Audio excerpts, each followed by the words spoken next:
4박 6일 순방 일정에 나선 윤석열 대통령이 프랑스 파리에 도착했습니다. 윤 대통령은 오늘 국제박람회기구 총회에서 영어 연설을 통해 부산 세계박람회 유치 지지를 호소할 예정입니다. 당정이 대학 수학능력 시험과 관련해 공교육 과정에서 다루지 않는 이른바 킬러 문항 출제를 배제하기로 했습니다. 하지만 수능을 5개월여 앞두고 큰 변수가 생기면서 수험생들의 혼란은 갈수록 커지는 모습입니다. 시진핑 중국 국가주석이 미국 국무장관으로는 5년 만에 중국을 찾은 토니 블링컨과 만나 관계 정상화의 필요성을 강조했습니다. 뚜렷한 돌파구는 없었지만 지금과 같은 갈등 관계를 그대로 방치해선 안 된다는 점에 뜻을 같이 했다는 평가가 나옵니다. 가상자산 테라 루나 사태 핵심 인물인 권도영 씨가 위조 여권을 사용한 혐의로 몬테네그로에서 징역 4개월 실형을 선고받았습니다. 기존 구금 기간을 포함하면 남은 형기는 한 달가량이지만 형기를 마쳐도 당분간 구치소를 떠나진 못할 전망입니다. 달리던 광역버스에서 불이 나 승객이 긴급 대피하는 사고가 났습니다. 서울의 한 아파트 단지에선 무더위 속 정전이 발생해 주민들이 큰 불편을 겪었습니다. 오늘 전국이 대체로 흐리고 비가 오기 시작하면서 무더위가 한풀 꺾입니다. 이번 비가 지난 뒤 주 후반부터는 다시 기온이 오르겠지만 이번과 같은 불볕더위로 이어지진 않을 것으로 보입니다. 시청자 여러분 안녕하십니까? 6월 20일 화요일 굿모닝 YTN 2부 시작합니다. 부산 세계박람회 유치를 위해서 윤석열 대통령이 총회 4차 프레젠테이션이 열리는 프랑스 파리에 도착해 오늘 영어 연설에 나섭니다. 사우디아라비아 빈살만 왕세자에 이어 이탈리아 멜로니 총리도 파리를 찾으면서 세 나라 정상의 사활을 건 총력전이 펼쳐집니다. 프랑스 이실레물리노에서 박소정 기자가 전해드립니다. 어느덧 8번째 해외 방문. 파리 공항에 착륙한 전용기에서 내려서는 윤석열 대통령 얼굴에는 자신감과 여유가 느껴집니다. 김건희 여사는 손가방에 부산은 준비를 마쳤다는 문구가 영어로 적힌 열쇠고리를 달았습니다. 우리 시각으로 오늘 밤 열리는 국제박람회 기구 BIE 총회. 행사장은 파리 서남쪽 위성도시 이실레물리노의 작은 극장인데 총회를 하루 앞두고 종일 관계자들이 오가며 분주한 모습이었습니다. 행사장 주변 거리와 정류장 곳곳에는 우리 기업이 내건 부산엑스포 광고판이 100여 개 설치됐고 총회장과 리셉션장을 잇는 도로는 부산 로드로 꾸며졌습니다. 2030 세계박람회 경쟁국들의 4차 프레젠테이션에서 윤 대통령은 직접 연설에 나섭니다. 우리나라에 주어진 30분 동안 가수 싸이와 스타트업 대표 등이 연사로 나서고 성악가 조수미 씨와 걸그룹 에스파의 카리나는 영상으로 등장합니다. 경쟁 도시는 부산뿐 아니라 사우디아라비아 리야드와 이탈리아 로마, 우크라이나 오데사까지 4곳. 사우디 빈살만 왕세자는 16일 일찌감치 파리에 도착해 마크롱 프랑스 대통령과 회담을 마쳤고 멜로니 이탈리아 총리도 파리를 찾아 유치전에 뛰어듭니다. 전쟁이 계속되는 우크라이나는 가능성이 희박해 사실상 3파전입니다. 세 나라 정상 총력 외교전의 막이 올랐습니다. 사우디가 앞선 가운데 벌이는 3파전에서 윤 대통령의 직접 연설이 얼마나 회심의 카드로 작용할 것인지 시선이 쏠립니다. 총회가 열릴 프랑스 이실레물리노에서 YTN 박소정입니다. 윤석열 대통령은 정치 선언 때부터 닮은 꼴로 불렸던 프랑스 마크롱 대통령과 오찬을 겸한 정상회담을 진행합니다. 프랑스 도착 첫 일정으로는 우리 동포들과 만났습니다. 프랑스 파리에서 조은지 기자입니다. 윤석열 대통령은 부인 김건희 여사와 프랑스 사회에 당당히 자리 잡은 우리 동포를 만나는 것으로 첫 단추를 끼웠습니다. 윤 대통령은 한국과 프랑스는 자유와 인권, 법치의 보편적 가치를 공유하는 파트너고 파리에만 200개 넘는 한식당이 있을 만큼 문화적으로 가까워지고 있다고 밝혔습니다. 프랑스어 소사전 2024년 판에는 김치, K-팝, 비빔밥 이런 새로운 단어가 등장했습니다. 활발한 문화 인적 교류를 바탕으로 첨단 기술 분야와 글로벌 어젠다에서 협력을 강화해 나갈 것입니다. 윤 대통령은 파리 이틀째인 오늘 프랑스 마크롱 대통령과 만납니다. 파리의 엘리제궁에서 공동 언론 발표에 이어 오찬을 겸한 정상회담을 진행합니다.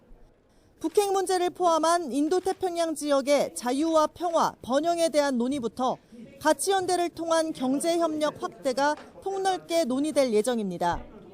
이로써 윤 대통령은 최근 2달 동안 주요 7개국 G7과 유럽연합, EU 정상 모두와 양자회담을 일단락하게 됩니다. 윤 대통령은 2년 전 정치선언 즈음 별의 순간을 잡았다, 마크롱과 닮은 꼴이다, 당 안팎에서 이런 기대감을 받기도 했습니다.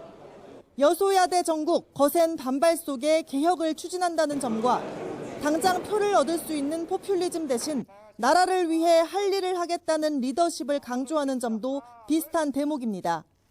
취임 2년차 화두로 노동과 교육, 연금 3대 개혁을 핵심으로 내걸었던 윤 대통령은 마크롱 대통령과 공감대를 나누며 새 국정 동력을 확보한다는 구상입니다. 파리에서 YTN 조은지입니다. 국민의힘과 정부가 대학 수학 능력 시험과 관련해서 공교육 과정에서 다루지 않는 이른바 킬러 문항 출제는 배제하기로 했습니다. 지난 정부 결정으로 오는 2025년 폐지를 앞둔 자사고와 외국어고, 국제고는 존치하기로 방향을 정했습니다. 어제 열린 당정협의회 브리핑 직접 들어보겠습니다.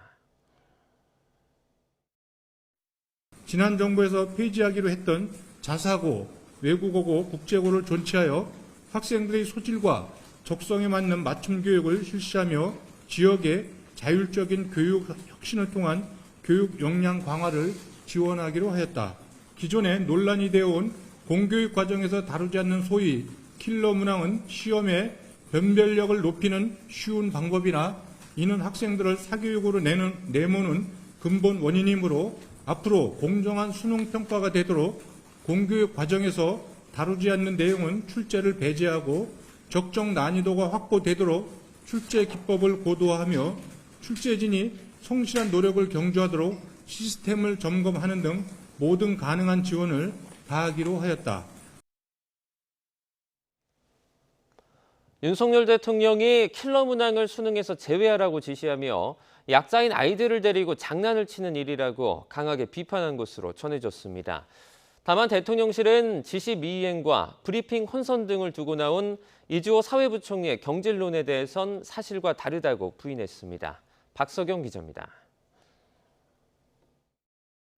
지난 2020학년도 수능 국어에 등장한 초고난도 문항, 이른바 킬러 문항입니다. 전문적인 경제 용어가 복잡하게 등장해 국어 문제로 보이지 않습니다. 대통령실은 이런 킬러 문항을 제외하는 걸 늘어가는 사교육 대책의 핵심으로 봤습니다.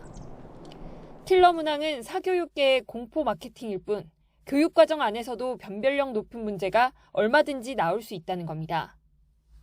윤 대통령은 최근 참모들에게 학생 수십만 명을 대상으로 한 부적절 불공정한 행태라며 약자인 아이들을 데리고 장난치는 거라고 비판한 것으로 전해졌습니다.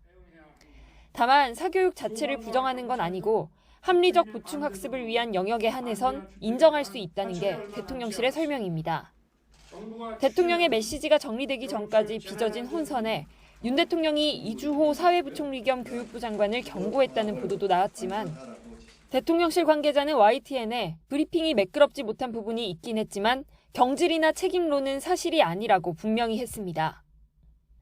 하지만 더불어민주당은 수능을 불과 5달 앞두고 대통령이 무책임하게 지시를 던져 학생과 학부모가 혼란에 빠졌다며 지시 철회와 사과를 촉구했습니다. 또 정부 여당이 대통령 대신 매맞을 사람을 찾고 있고 교육부 장관은 윤비어천가를 부르고 있다며 교육 정책이 산으로 갈까 두렵다고 우려했습니다. 이에 대통령실은 윤 대통령의 지시가 교육당국과 학원과 사이 이권 카르텔 해체의 방점이 찍혀 있다며 국민 불안을 야기하는 게 아니라 국민 불안을 없애는 거라고 거듭 설명했습니다. YTN 박석영입니다.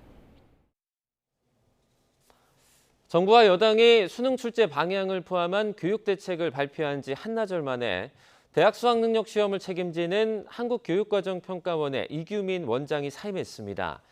이 원장은 2024학년도 수능의 안정적인 준비와 시행을 위해 기관장으로서 6월 모의평가에 책임을 지고 사임한다며 오랜 시간 수능 준비로 힘들어하고 계신 수험생과 학부모에게 심려를 끼쳐 죄송하다고 밝혔습니다.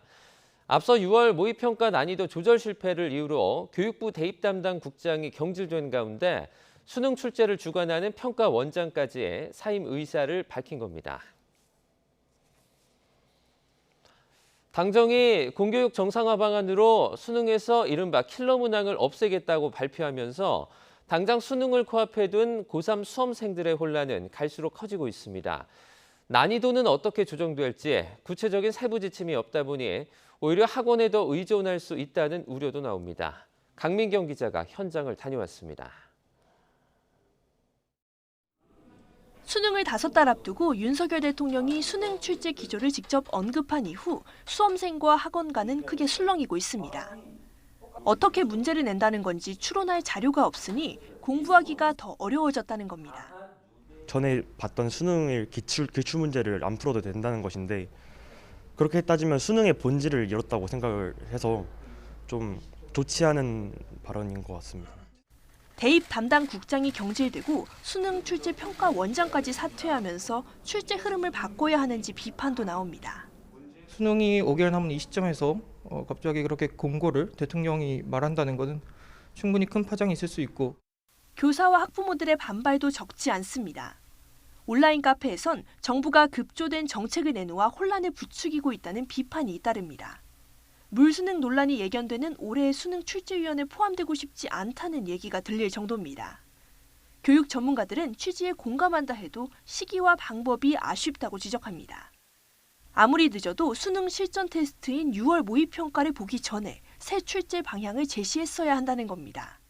혼란스럽고 이런 것들이 심정적으로 이해가 가고 이런 것들 최소화하는 방향으로 좀 그런 장치들을 마련하면 더 좋았을까 이런 생각이 들기도 하지만 사고력과 분석력을 보는 수능 시험의 본질이 흐려지고 단순 암기 비중이 높은 학력고사 시절로 회귀하는 것 아니냐는 우려도 나옵니다. 입시 전문가들은 이랬다 저랬다 하는 교육 정책이 학부모들의 불안감을 자극해 오히려 사교육 의존도를 높인다고 꼬집습니다. 앞으로 남은 5개월 기간 동안에 어떤 부분들을 중점적으로 체크를 해야 되고 집중해야 될지 문의가 올 수밖에 없고 또 학부모, 학생 입장에서는 모두 다 새로운 불안감이 생겼다 이렇게 볼 수 있죠. 정부가 사교육비를 잡으려고 한다면서도 초등학생 때부터 선행학습이 필요한 자사고나 외고를 존치하는 건 모순이라는 지적도 나옵니다.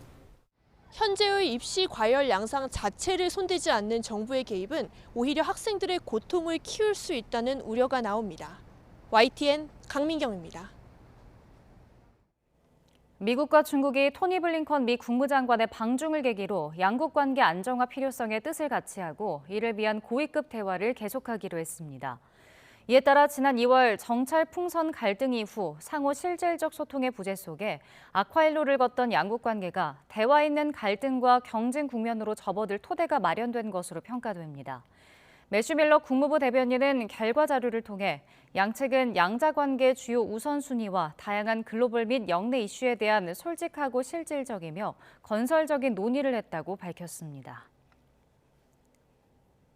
한미일 3국 정상회담이 조만간 미국에서 개최될 것이라고 기시다 후미오 일본 총리가 밝혔습니다. 한미일 3국 정상회담에서는 북한의 미사일 발사 대응 등을 협의한다고 기시다 총리가 밝혔습니다. 보도에 김원배 기자입니다. 윤석열 대통령과 조 바이든 미국 대통령 그리고 기시다 후미오 일본 총리는 지난달 21일 주요 7개국 G7 정상회의가 열린 일본 히로시마에서 약 2분간 약식회담을 했습니다. 당시 조 바이든 미국 대통령은 추가적인 한미일 정상회담을 위해 윤석열 대통령과 기시다 총리를 워싱턴 DC로 초청하겠다는 의사를 밝혔습니다. 이와 관련해 기시다 총리는 월요일 자민당 임원회의에서 북한의 미사일 발사 대응 등을 협의하기 위해 한미일 3국 정상회담이 조만간 미국에서 개최될 것이라고 밝혔습니다. 기시다 총리는 한일 관계가 빠른 속도로 정상화되고 있으며 한미일의 긴밀한 연계하에 정보 공유를 비롯해 복잡해지는 안보 환경에 더욱 적극적으로 대응해 나가고 싶다고 말했습니다. 기시다 총리는 한미일 정상회담은 히로시마에서 단시간 열렸지만 조만간 미국에서 차분히 하고 싶다는 제안이 있었다고 말했습니다. 기시다 총리는 최근 북한 정세에 대해서는 15일 2발의 탄도미사일을 일본 베타 지역 경제 수역 내에 발사한 일련의 북한의 행동은 결코 용인할 수 없다고 지적했습니다. 한미일 정상회담이 조만간 미국에서 열릴 경우 지난 4월 미국을 국빈 방문했던 윤 대통령이 2달여 만에 다시 미국을 방문하게 됩니다. YTN 김원배입니다. 테라 루나 폭락 사태 핵심 인물 권도영 씨가 몬테네그로 법원에서 4개월 징역형을 받았습니다. 이대로 형이 확정된다면 남은 형기는 한 달밖에 안 됩니다. 권 씨는 어디로 또 언제쯤 송환되는 건지 이상순 기자가 보도합니다. 권도영 테라폼 랩스 대표와 측근 한모 씨가 몬테네그로 포드고리차 법원에서 징역 4개월을 선고받았습니다. Sud je donio presudu kojom je obadvojicu naših klijenata osudio na kazne zatvora u trajanju od po 4 mjeseca. Našao je da su krivi za krivično djelo falsifikovanja isprave. 권 씨 등은 지난 3월 23일 몬테네그로 포드고리차 국제공항에서 코스타리카 위조 여권으로 출국하려다 체포돼 기소됐습니다. 구금 기간을 포함하면 남은 형기는 이제 한 달 정도밖에 안 됩니다. 권 씨가 항소하지 않아 형이 확정되면 범죄인 인도 재판이 본격화될 전망입니다. 지난 15일 포드고리차 고등법원이 신병 확보를 위한 구금 기간을 6개월 연장했기 때문에 이르면 연내에 인도 여부가 결정될 수도 있습니다. 권 씨는 한국과 미국 중 어느 나라로 인도되든지 이미 법적 대응을 준비해놨을 가능성이 큽니다. 스위스 은행 계좌를 통해 김앤장에 여러 차례 돈을 보냈고 미국에서도 연방검사 출신의 대형 로펌 변호사를 선임한 것으로 전해졌습니다. 하지만 지금은 어느 것도 예단하기 어렵습니다. Ekstradicioni postupak je potpuno nezavisan postupak u odnosu na ovaj koji je vođen pred osnovnim sudom i još uvijek je rano govoriti o tome da li će biti izručen i kome će biti izručen. 권 씨는 위조 여권 사건을 대법원까지 끌고 가고 범죄인 인도 재판 역시 최대한 다툴 수 있습니다. 몬테네그로 거물 정치인에게 불법 정치 자금을 건넸다는 의혹으로 추가 기소될 수도 있습니다. 이렇게 되면 권 씨의 송환은 상당 기간 지연이 불가피할 전망입니다. 권 씨가 발행한 가상화폐 테라 루나의 폭락 사태로 인한 피해액은 전 세계에서 50조 원에 이릅니다.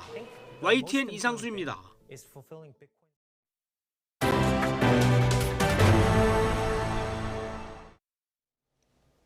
국회 교섭단체 대표연설에 나선 더불어민주당 이재명 대표가 자신을 향한 정치 수사에 빌미를 주지 않겠다며 불체포 특권을 내려놓겠다고 선언했습니다. 이른바 사법리스크 방탄 논란을 정면 돌파하겠다는 건데 국민의힘은 부정적인 여론을 돌리려는 의도라며 평가절하했습니다. 김경수 기자입니다. 지난해 9월에 이어 두 번째 국회 교섭단체 대표 연설에 나선 민주당 이재명 대표가 불체포 특권 포기 카드를 전격적으로 꺼내들었습니다. 사정 칼날을 휘두르며 민주당 분열을 노리는 게 집권 여당의 유일한 전략이라며 이젠 빌미를 주지 않겠다고 이유를 댔습니다. 저에 대한 정치 수사에 대해서 불체포 권리를 포기하겠습니다.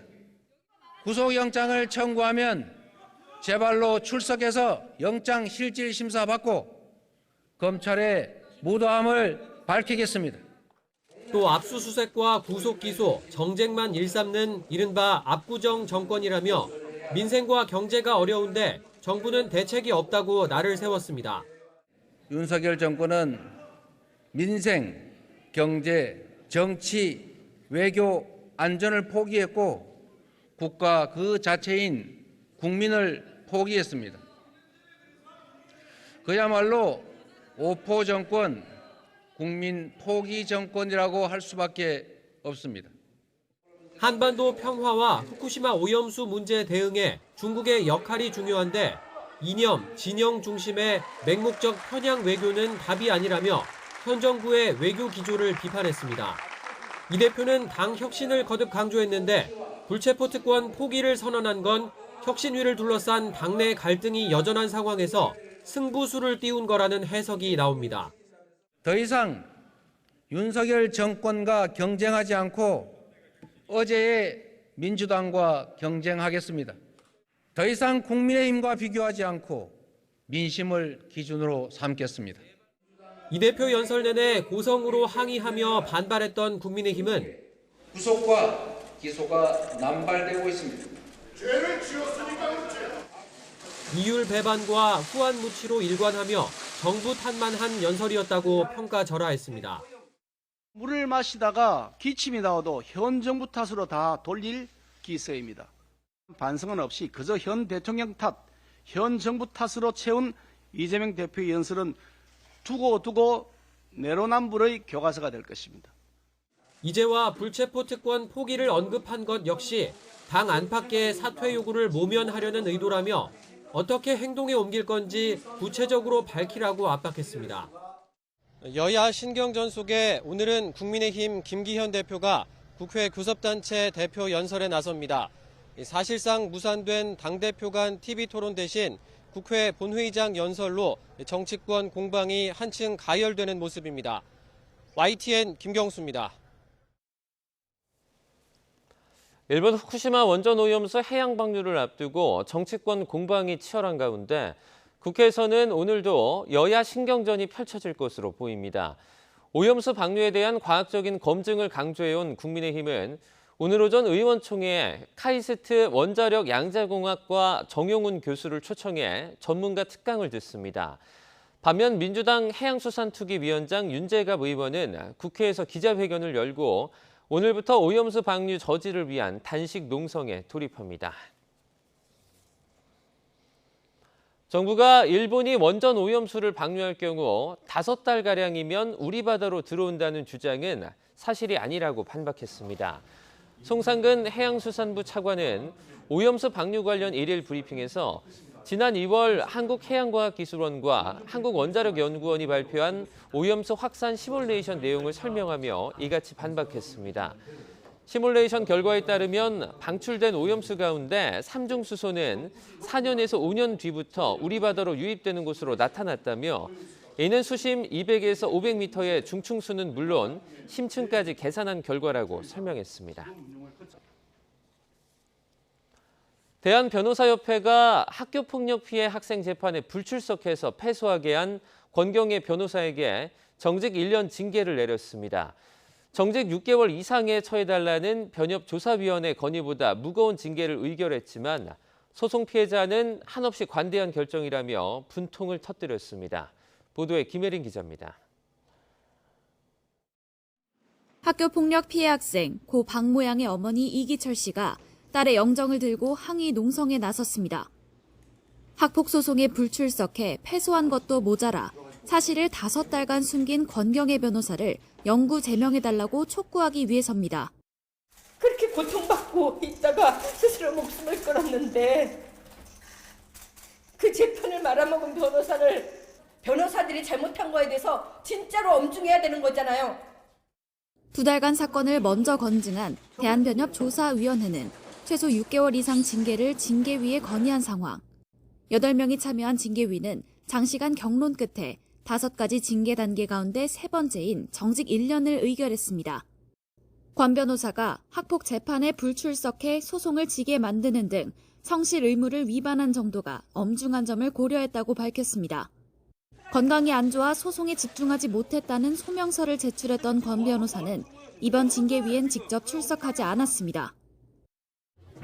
징계위원회에서 일어난 일에 대해서 저는 비밀을 유지하기로 했거든요, 법에.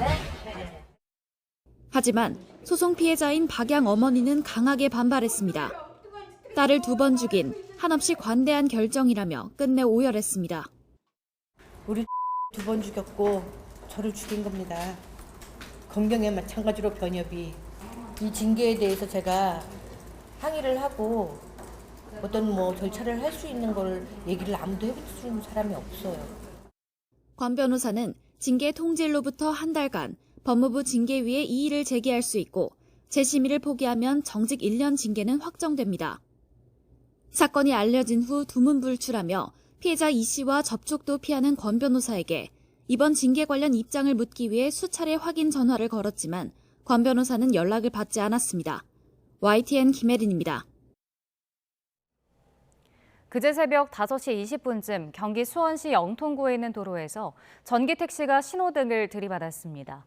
이 사고로 60대 택시기사 A씨가 크게 다쳐 병원으로 옮겨져 치료를 받고 있습니다. A씨는 차가 급발진하면서 사고가 났다고 진술했는데 경찰은 국립과학수사연구원에 사고 기록장치 분석을 맡겨 사고 원인을 조사할 방침입니다. 어젯밤 달리던 광역버스에서 불이 나 승객 20여 명이 급히 대피하는 사고가 났습니다. 서울의 한 아파트 단지에선 초여름 무더위 속 정전이 일어나 주민들이 불편을 겪었습니다. 밤사이 사건 사고 소식 홍민기 기자가 정리했습니다. 도로 한편에 멈춘 차량에서 시뻘건 불길이 치솟습니다.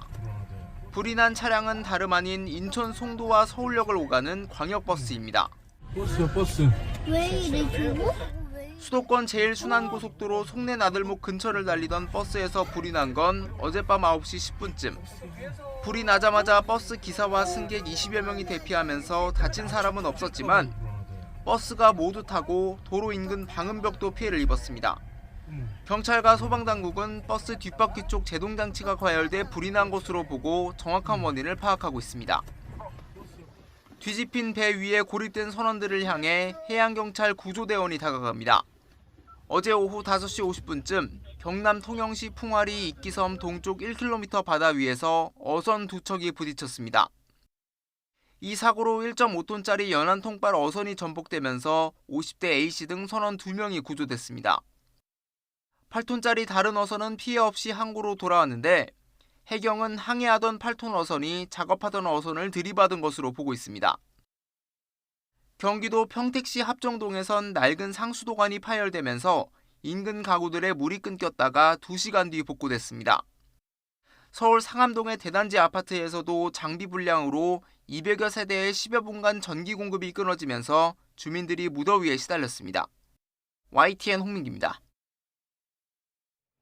집행유예 기간에 여성들을 상대로 또 불법 촬영을 한 30대 남성이 구속됐습니다. 서울경찰청 지하철 수사대는 지난 15일 성폭력 처벌법 위반 혐의를 받는 31살 남성 A씨를 구속했습니다. A씨는 지난 12일 오후 4시쯤 지하철역 출구 계단과 인근 노상에서 여성들의 엉덩이와 다리 등을 불법 촬영한 혐의를 받습니다. 클리스만 감독이 이끄는 축구대표팀이 피파 랭킹 75위 엘살바도르와 6월 두 번째 평가전을 치릅니다. 페루전에 결장했던 손흥민 선수도 출전합니다. 보도에 김동민 기자입니다. 클린스만호가 때이른 무더위를 피해 오후에 훈련을 시작합니다. 출범 후 1무 2패로 아직 첫 승리를 신고하지 못했지만 훈련장 분위기는 좋습니다. 콜롬비아와 우루과이, 페루. 세 번의 평가전 상대가 모두 우리보다 피파 랭킹이 높은 남미의 강호들이었다면 이번에는 피파 랭킹 75위의 엘살바도르입니다. 손흥민 선수도 공식 기자회견에 나와 출전 준비가 됐음을 알렸습니다.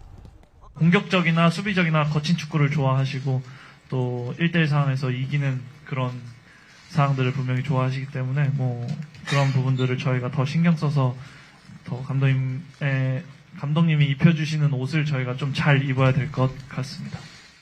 클린스만 감독은 경기 상황을 봐야겠지만 주장 손흥민은 후반 정도에 기용할 계획이라고 밝혔습니다. 그리고 선수들에게는 어떤 상황이 일어나기까지 기다리지 말고 적극적으로 임해줄 것을 주문했습니다. We want to correct a few things tomorrow night and we want to really show the fans that they deserve a win to see from their team. 엘살바도르는 일본에게 6대0으로 졌지만 경기 시작 3분 만에 수비수가 퇴장당하는 변수가 있었습니다. 때문에 스코어를 통한 일본과의 전력 비교보다는 클린스만호가 어떤 과정으로 이기는지 경기 내용도 중요해졌습니다.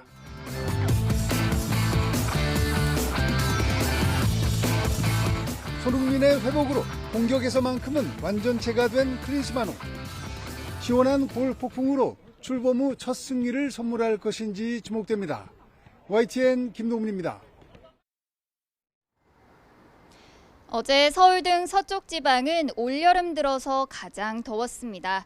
다행히 오늘은 흐리고 비가 내리면서 때이른 더위도 누그러지겠는데요. 오늘 서울의 한낮 기온은 28도로 어제보다는 6도가량이 낮겠고요. 내일은 서울 기온이 25도 선에 머물면서 낮에도 크게 덥지 않겠습니다. 당분간 기온 변화에는 유의하셔야겠고요. 나오실 때는 우산도 하나 챙기셔야겠습니다.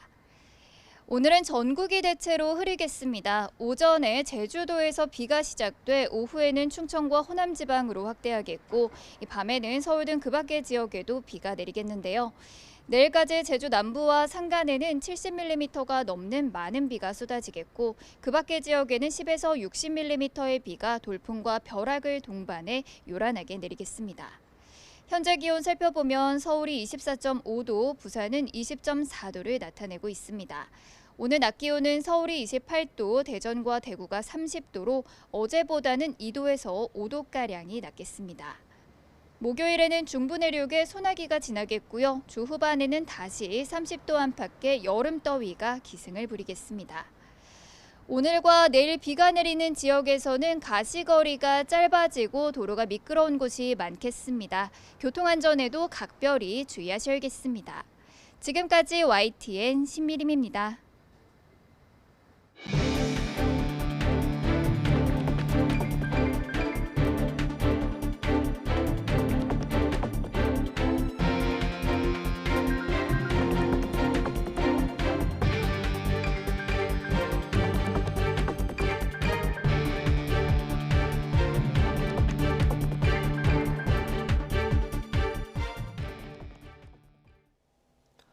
윤석열 대통령이 사방 6일 순방의 첫 행선지인 프랑스 파리에 도착했습니다.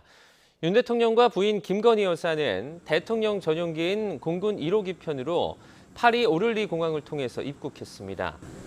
윤 대통령은 오늘 열리는 제172차 국제박람회기구 BI 총회에 참석해 2030 부산 엑스포 유치를 위해 직접 영어 연설로 지지를 호소할 계획입니다. 앞서 프랑스 에마뉴엘 마크롱 대통령과 오찬을 겸한 정상회담을 진행하고 공동 언론 발표에도 나설 예정입니다. 윤석열 대통령이 프랑스 파리의 첫 일정으로 우리 동포들을 만나 2030 엑스포 유치를 위한 지원을 요청했습니다. 윤 대통령은 부인 김건희 여사와 함께 파리의 한 호텔에서 열린 프랑스 동포 초청 만찬 간담회에서 대한민국은 부산 유치를 위해 온 국민이 하나가 돼 뛰고 있다고 말했습니다. 이어 올림픽이나 월드컵보다 유치 과정이 더 어렵다고 알려줬다면서 우리가 유치하면 글로벌 외교에 새로운 지평을 열게 될 것이라고 강조했습니다. 정부와 여당이 킬러 문항으로 불리는 초고난도 문제의 수능 출제를 배제하고 자율형 사립고와 외국어고, 국제고는 폐지하지 않기로 했습니다. 국회 교육위 여당 간사인 국민의힘 이태규 의원과 이주호 교육부 장관 등은 어제 국회에서 당정협의회를 열고 이 같은 내용을 발표했습니다. 당정은 우선 킬러 문항이 학생들을 사교육으로 내모는 근본 원인이라고 보고 공교육에서 다루지 않은 내용은 수능 출제를 배제하겠다고 밝혔습니다. 이어 적정 난이도를 확보하기 위해 출제 기법과 출제진에 대한 점검, 그리고 지원을 강화하겠다고 덧붙였습니다. 또 입시 대형학원의 거짓 광고 등 불법 행위에 엄정 대응하고 사교육 수요를 흡수할 대책으로 EBS 활용과 방과 후 교육 지원을 확대하기로 했습니다. 폴커 투르크 UN 인권 최고대표가 유엔의 국제인권보호 시스템에서 북한이 스스로를 고립시키고 있으며 전 세계적인 방역 규제 해제 흐름 속에서 닫힌 문을 다시 열어야 한다고 밝혔습니다. 투르크 최고대표는 현지 시각 19일 유엔 제네바 사무소에서 열린 제53차 유엔 인권이사회 회의에서 북한은 국가별 결의안과 보고관을 포함한 유엔 인권이사회 권한을 일관되게 거부해왔다고 지적했습니다. 북한이 유엔 인권이사회에서 채택된 북한 인권결의안과 북한 인권특별보고관의 활동 및 보고서 등을 인정하지 않고 오히려 미국과 추종 세력이 조작해낸 정치적 도발이라며 거부해온 상황을 거론한 것으로 풀이됩니다. 몬테네그로에서 위조 여권을 사용한 혐의로 체포돼 기소된 가상화폐 테라 루나 폭락 사태 핵심 인물 권도영 테라폼네스 대표에게 징역 4개월 실형이 선고됐습니다. 몬테네그로 수도 포드고리차에 있는 포드고리차 지방법원이 현지 시각 19일 권 대표와 그의 측근 한모 씨에 대해 각각 징역 4개월을 선고했다고 현지 일간지 BST가 보도했습니다. 권 대표는 한 씨와 함께 지난 3월 23일 포드고리차 국제공항에서 코스타리카 위조 여권을 갖고 아랍에미리트 두바이행 전세기에 탑승하려다 체포돼 공문서 위조 혐의로 재판에 넘겨졌습니다. 법원 측은 형량을 낮추거나 높이는 데 중요한 모든 상황을 평가해 판결했다며 권도영 등은 3월 23일부터 6월 15일까지 구금됐는데 구금된 기간은 형량에 들어간다고 설명했습니다.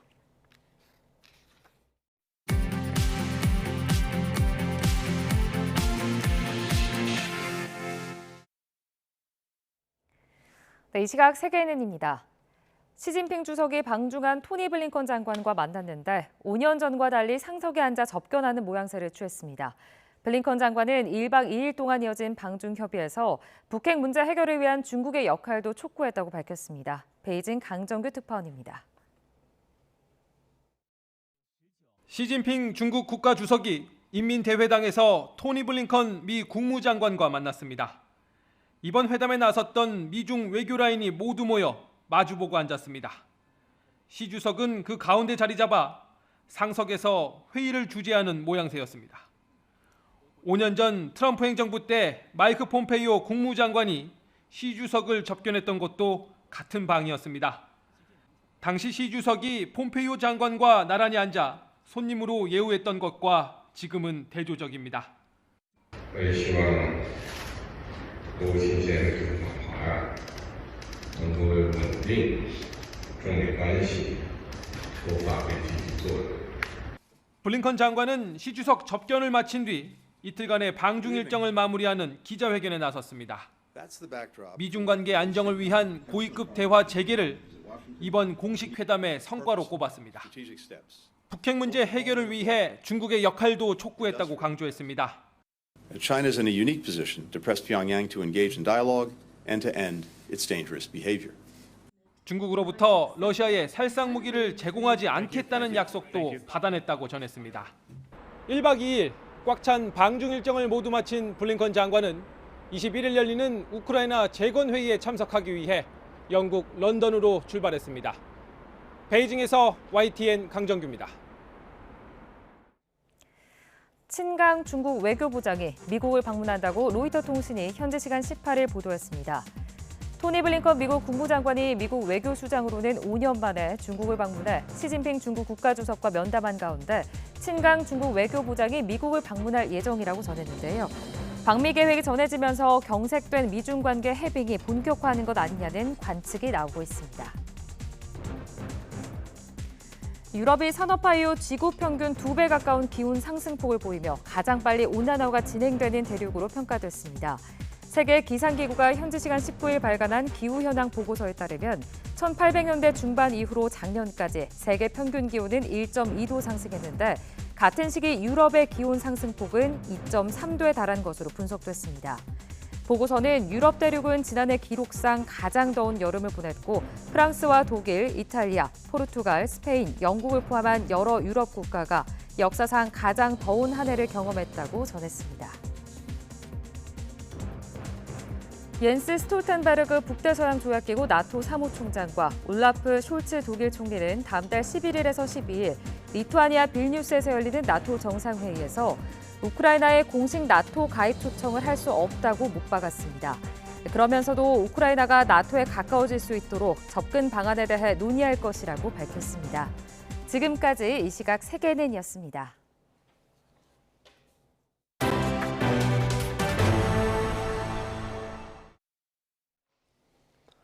인천에 있는 한 사설 구급업체가 기도에 관을 삽입하는 시술에 사용되는 윤활제의 유효기간을 고의로 조작했다는 제보가 YTN에 들어왔습니다. 이 업체는 법적 기준에 맞는 인력을 갖추지 못하고 신고되지 않은 주차장을 사용해 지자체에 적발되기도 했습니다. 안동준 기자의 보도입니다. 지난해부터 인천에 있는 사설 구급업체에서 응급구조사로 일했던 A씨.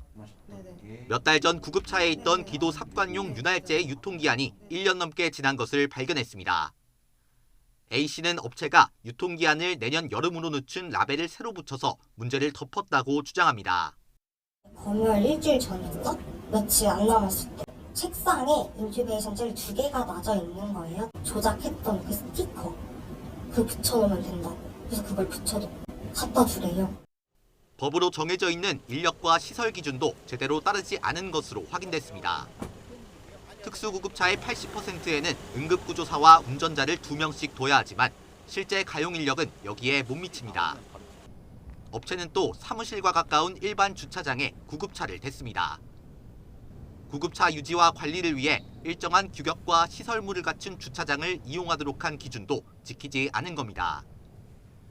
또 A씨는 동료 직원과 함께 급여가 장기간 밀려 결국 업체를 그만뒀는데 한 달치는 여전히 받지 못했을 뿐더러 폭행도 있었다고 주장합니다. 6달까지도 기다렸는데 저희한테 미안하다는 소리도 안 하시고 고맙다는 말도 안 하고 그냥 그게 밀린 게 당연하다는 것처럼 파일철 모서리로 이렇게 쿡쿡 찌르면서 그런 일 있으면은 그냥 얘기를 해. 그런 식으로 행동을 하셨거든요. 업체 측은 법규 위반 사실과 A씨의 주장을 모두 부인합니다. 주차장 문제나 인력 문제나 그런 건 전혀 없어요. 다 해결된 거예요. 인천시청은 윤활제는 의약품이나 의약외품이 아닌 화장품에 속해서 점검 대상이 아니라며 처벌할 근거가 없다고 설명했습니다. 다만 인력 기준을 충족하지 못하거나 등록되지 않은 주차장을 사용한 부분에 대해서는 일정 기간 영업정지 처분을 내릴 계획이라고 밝혔습니다. YTN 안동준입니다. 수도권의 인구와 산업 과밀을 막기 위해 40년 전 수도권 정비계획법이 도입됐는데요. 이제는 이걸 좀 손봐야 할 때가 된 게 아니냐는 주장이 나왔습니다. 하지만 수도권 이외 지역의 반발이 거센 데다 국토부가 사회적 합의를 전제 조건으로 내세우고 있어 쉽지 않아 보입니다. 최명신 기자입니다. 수원에 있는 한 반도체 클린룸 전문 시공업체입니다. 세계적인 반도체 수요와 맞물려 동종업계 1위를 기록할 정도로 사업이 본궤도에 올랐지만 공장 증설을 놓고 홍역을 치렀습니다. 수원이 수도권 정비계획법 적용을 받다 보니 새로운 공장 땅을 찾는 게 하늘의 별 따기였기 때문입니다. 부지도 있어야 되고 비용도 있어야 되고 그죠?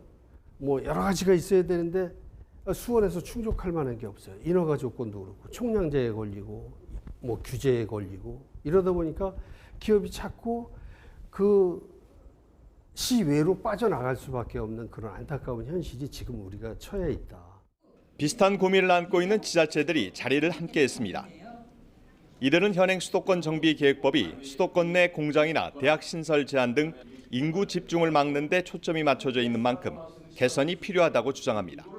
40년 기간에 큰 변화가 왔음에도 불구하고 그 내용 자체가 규제 일변도로 만들어지다 보니까 수도권 정비계획법에선 지자체가 새로운 공업지역을 지정하기 위해선 기존 공업지역을 일부 해제해 총량을 맞춰야 합니다. 특히 과밀 억제 권역에서 기업이 사업용으로 건물을 신축하거나 토지를 구입할 땐 다른 지역보다 3배나 많은 취득세를 내야 합니다. 해당 지자체들은 경쟁력 있는 기업 유치를 위해 수도권 성장관리 정책으로의 패러다임 전환이 필요하다는 입장입니다. 역차별을 되는 이 수도권 정비법을 세심하게 다시 개정하자는 겁니다. 이미 선진국 다 개정하고 있고요. 공장 규제도 다 철폐했습니다. 토론회에선 수도권 규제 완화 성과를 상생자금으로 확보해 비수도권을 지원하거나 같은 수도권이라도 지역적 특성을 고려해 맞춤형으로 차등 관리하는 방안이 대안으로 제시됐습니다. 하지만 수도권 이외 지역의 시민단체들이 이 같은 움직임에 지방 소매를 더욱 가속화시킬 거라며 즉각 폐기를 주장하고 나서는 등 갈등 양상을 보이고 있습니다. 법 개정을 위해선 사회적 합의가 전제돼야 한다는 게 주관 부처인 국토부의 설명입니다. YTN 최명신입니다. 서울 도심에 위치한 서울 백병원이 경영난으로 82년 만에 폐원 위기에 놓인 가운데 노조와 교수협의회가 폐원 계획을 철회하라고 촉구했습니다. 서울 백병원 노조가 속한 전국보건의료산업노조는 기자회견을 열고 서울 백병원은 감염병 전문병원으로 대규모 응급센터를 운영하고 있다며 폐원은 서울 도심 필수 의료 공백과 공공의료 기능 부재로 이어질 것이라고 밝혔습니다. 또 경영 상황에 대한 투명한 공개 없는 폐원은 졸속이라며 재단 측이 의료 수익과 의료 외 수익이 얼마나 발생했는지, 코로나19 전담병원으로 손실보상금은 얼마나 받았는지 등을 밝히지 않고 있다고 지적했습니다. 학교 법인 인재학원은 오늘 오후 이사회를 열고 경영 정상화 TF가 이달 초에 제안한 서울 백병원 폐원안을 의결할 것으로 알려졌습니다. 불법 건축물 수십 건이 적발된 전남 담양의 한솔 페이퍼텍 문제, YTN이 보도한 바 있는데요. 이번에는 담양군에 대한 전라남도의 감사가 부실했다며 주민들이 강하게 반발하고 나섰습니다. 보도에 김범한 기자입니다. 80여 건의 불법 건축물이 적발된 전남 담양의 제지공장 한솔 페이퍼텍. 40여 년째 악취 등의 고통을 호소하고 있는 공장 주변의 주민 50여 명이 전남도청을 찾았습니다. 자신들이 제기한 주민감사 청구 결과에 항의하기 위해서입니다. 담양군이 단속할 수 없다는 공문서를 첨부하여 주민감사를 청구했는데 자료가 분명한데도 전남도 감사실은 자료 하나 제대로 보지 않고 전남도 홈페이지에 허위와 부실한 결과를 공표하였고, 담양군 대저면 주민 800여 명이 전라남도의 담양군의 감사를 청구한 내용은 크게 5가지. 개발 제한구역의 폐지 압축기 설치 등 위법 민원 제기에 담양군이 단속할 수 없다고 한 이유와 폐지 적치, 지하소와 하천 점용 연장 허가 등 사무 전반이었습니다.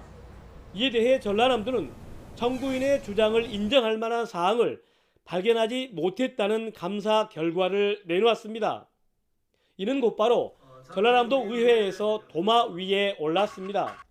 기가 막히고 어이가 없어 주민을 대표하여 피를 토하는 심정으로 이 자리에 섰습니다. 한마디로 저희 주민들은 주민감사를 청구를 통해 정말 투명하고 공정한 감사 결과를 기대했으나 역시 가재는 개편이라 고향에게 생선을 맡기고 말았다는 허탈감에 분노하고 있습니다. 실제로 전라남도는 담양군의 대법원 패소 건수를 애초 10건으로 공표했다가 주민들이 항의하자 하루 만에 5건으로 바꾸는 등 기초적인 사실조차 틀리게 발표한 것으로 확인됐습니다.